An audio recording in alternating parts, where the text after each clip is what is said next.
Hello, ActiveSage here on the Sage channel, and I'm here today to show you guys, well, a ship I've thrown together. It's not exactly the most maneuverable of ships, but I think it's going to be a decent ship nonetheless when it comes to firepower.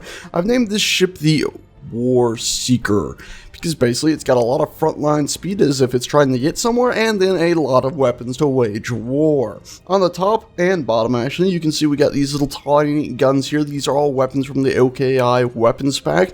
It's not being updated, so there's a few errors with them, but I still like them an awful lot. And then of course on the sides we have these broadside sort of cannons that can target and blast everything out of the water. And you'll even notice that we sort of have a pattern, a 2-1-2-1 pattern here. And you see we got these two right here and then a 1, and they're at different heights, or at least sideways extending out from this ship. Maneuverability, as I said, we got the large thruster section at the back, the large nacelles, with 3 of my industrial thrusters stacked on top of each other in each one for propulsion in the forward and backwards directions. As for side up and down propulsion, unfortunately we have just these tiny little ones, so this thing does not handle well whatsoever. But nonetheless, this is sort of an idea I had that popped into my mind, and I just felt like getting it out there. Overall, the ship's color is pretty dark, almost a dark blue, and then I stuck a lot of these nice orange lights on it to give it some interesting patterns, which I actually like an awful lot. When it comes to its inner workings, if we were to go ahead and, I guess the easiest way to show this would be actually to cut it in half, basically like this. So obviously what I've done here is gone 1 off from the center line. So here's the center line, I've gone 1 over and then actually 2 off and cut away the whole lot of the ship right there. And we'll start from the back and just explain our way down it. So in the center section, the same one of course that we had right here with these struts and our main connector at the back. If we were to go into that, you'll see that right away we have all of our gyroscopes. You can see the pipe that travels between them all and into the center point here. You see also we have all these reactors and whatnot here. So if we were to remove these and 1 jump drive, you'll see that of course that was mirrored on the other side of all of these oxygen tanks. Awful lot of oxygen in the ship. I went a little bit overboard on that, I'm not gonna lie. Maybe should have replaced some of those with gyroscopes themselves. But either way, we have all of these oxygen tanks right here. And a random sales phone call interrupting us. Anyway, we have all of our oxygen tanks, and then we also have all of our hydrogen tanks right here. The ship, oh, not hydrogen tanks, but oxygen generators right here. The ship doesn't actually have any hydrogen tanks in it whatsoever.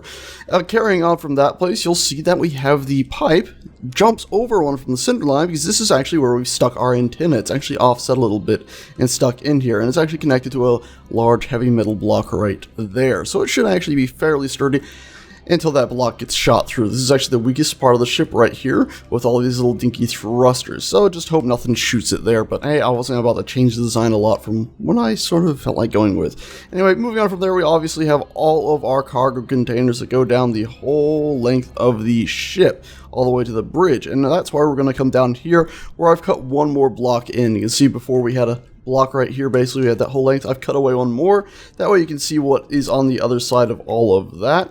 And that was of course the antenna, and then we can see how all of the pipes are connected into those large cargo containers, and then of course the large cargo containers connected to each other here, so that's why there's a gap between these pieces right there. And of course all those cargo containers would have held the ammo for all the weapons that all of this stuff connects to on the other side here. The weapons. Pretty straightforward. Super simple. Anyway, you come up to the front of the ship here. This is basically the only livable area in the whole ship, honestly. And you can see we had our 1 air vent that has its, well, airlock directly above it. So you can come in through the top, come all the way down. If at the bottom here, you do have a little connector here that is connected. If we were to fly into things, you can see it goes and connects out and back into the whole conveyor system. That leads back out the side. A little hard to follow when I move around like that. Sorry about that.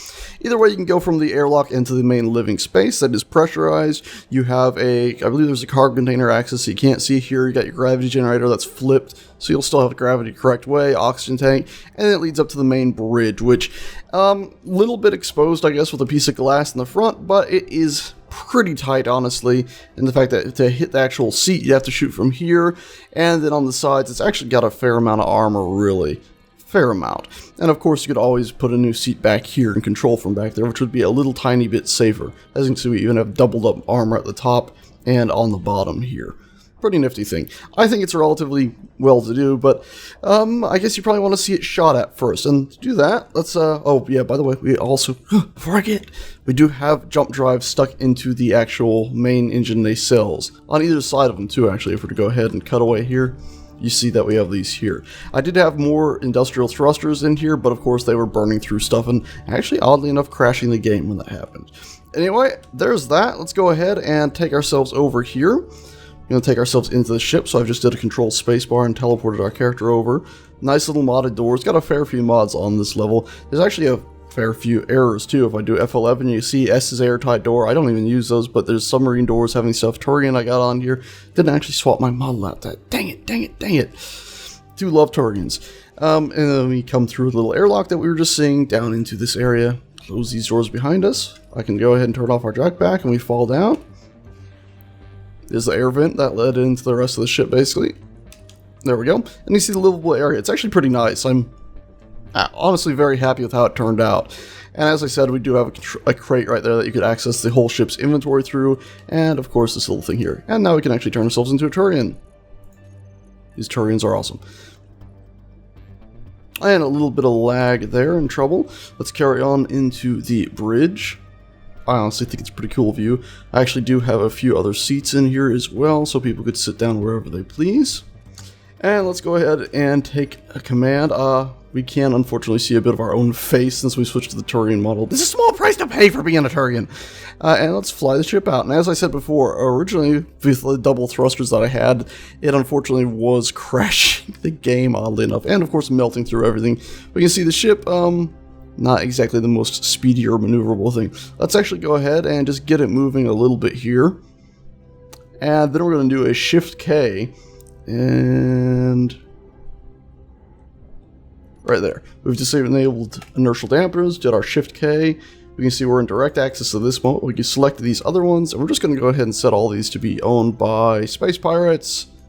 And obviously, the game crashed, so that was that. Thanks a bunch for watching, guys. I'm sorry, this ship seems to be extremely unstable, but I like the design of it, honestly.